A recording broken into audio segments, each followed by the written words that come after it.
ദൈവ തിരുനാമം മഹത്വപ്പെടുമാറാവട്ടെ. വലിയ നോമ്പിൻ്റെ 2025 40-ാം പ്രഭാതം. ഈ പ്രഭാതത്തിന്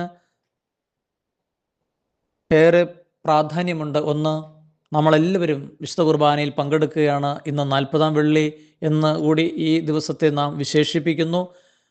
ദൈവത്തെ മഹത്വപ്പെടുത്തുന്നത് കഴിഞ്ഞ 40 ദിനരാത്രങ്ങൾ നമ്മളെ നോമ്പിൻ്റെയും ഉപവാസത്തിൻ്റെയും ദിനങ്ങളിലൂടെ കടന്നുപോയപ്പോൾ നമ്മെ താങ്ങി എഴുന്നേൽപ്പിച്ച ദൈവത്തെ, നമ്മെ കരുതിയ ദൈവത്തെ, നമുക്ക് ഇടർച്ചകളും കുറവുകളും പോരായ്മകളും വന്നപ്പോൾ തക്ക സമയത്ത് ദൂതന്മാരെ അയച്ചതിനെല്ലാം നാം നന്ദി പറഞ്ഞ് ഈ പ്രഭാതത്തിൽ ദൈവത്തെ മഹത്വപ്പെടുത്തിക്കൊണ്ട് നമ്മുടെ കർത്താവും അതുപോലെ തന്നെ പ്രവാചകന്മാരുമെല്ലാം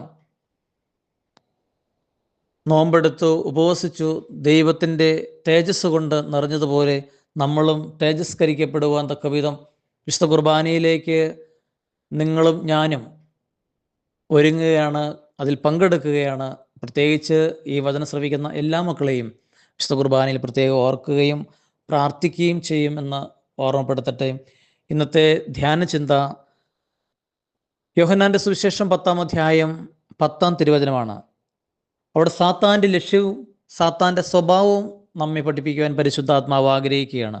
സാത്താൻ്റെ ലക്ഷ്യം ദൈവരാജ്യം നശിപ്പിച്ച് തൻ്റെ രാജ്യം വളർത്തണമെന്നുള്ളതാണ്. വഞ്ചനയിലൂടെ ദൈവമക്കളെ നശിപ്പിക്കുക എന്നാണ് സാത്താൻ്റെ സ്വഭാവം.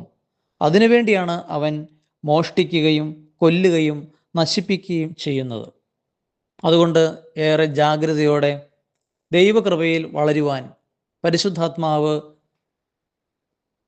ആഹ്വാനം ചെയ്യുകയാണ്. കഴിഞ്ഞ 40 ദിനരാത്രങ്ങളിലൂടെ ആർജിച്ചെടുത്ത ദൈവകൃപയുടെ അഭിഷേകം പ്രാർത്ഥനയിലൂടെയും പ്രാർത്ഥനാ ചൈതന്യത്തിലൂടെയും വചനാഭിഷേകത്തിലൂടെയും വിശ്വാസകൃപയിലൂടെയും കൂടുതൽ ചൈതന്യമുള്ള കൃപയിലൂടെ മുന്നോട്ട് ജീവിക്കുവാൻ എനിക്കും നിങ്ങൾക്കിടയാകട്ടെ എന്ന് പ്രാർത്ഥിച്ച് ആശംസിച്ചുകൊണ്ട് പ്രാർത്ഥനാപൂർവം പുത്തൂർക്കുടലിൽ ജയ്മോനച്ചൻ.